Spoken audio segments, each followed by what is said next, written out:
is that most of the stores that were destroyed during the riots were owned by black people. That's stupid, though. I mean, why trash your own neighborhood? Well, that's my point. It's an irrational act. It's like an expression of rage by people who feel neglected and turned away by the system. Exactly. I mean, it's like we had in Watts or the riots in Chicago in '68. That's crap. I don't buy that for a minute. Calling a riot an irrational expression of rage, that's such a cop-out. It's opportunism at its worst. It's a bunch of people grabbing any excuse they can find to go and loot a store, nothing more.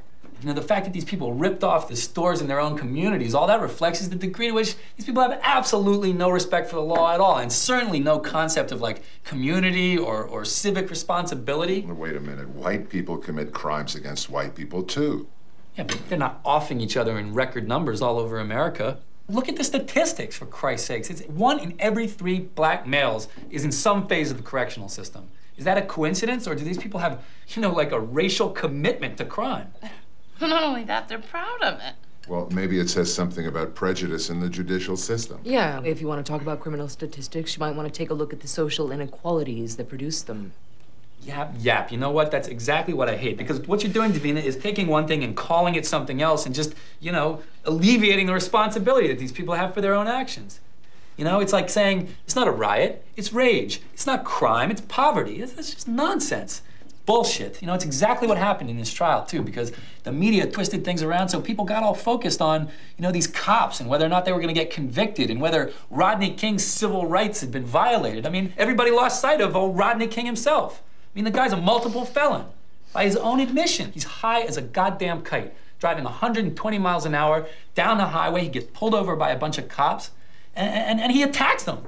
He attacked police officers. That's the bottom line. And he walked. Yeah, there's some yahoo there with a video camera who turned it on halfway through, so that all we see is them hitting him. Exactly. You know, you got Powell and Kuhn winding up and cracking him with billy clubs, and Bersenio's kicking him in the back of the skull, so it looks severe, you know? And people are going, oh, this poor guy who attacked 4 cops, and those cops end up on the stand defending themselves for using absolutely standard textbook self-defense procedures. I don't think that the tape showed that at all. Oh, you didn't think so, huh? And what, you're an authority, Ma?